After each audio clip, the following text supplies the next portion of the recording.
Kaibigan, may kwento ako sa'yo. Lumaki siya sa Samar. Sabi ng nanay niya, tapusin mo ang pag-aaral mo, itatawid natin. Nawalan sila ng haligi. Sinabi ng tatay niya, alagaan mo ang nanay. Pero si nanay ang kanyang naging tibay. Sabi ng nanay, iiyak ka para malaman mo kung gaano kasaya ang saya. Manghihina ka bago ka lumakas. Pero huwag kang susuko. Magaling ka.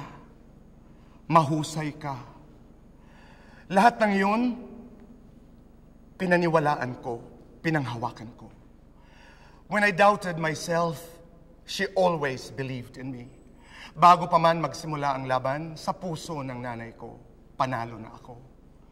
Nay, mahal na mahal kita dahil sa iyo ang lahat ng ito. Maraming salamat, Nanay.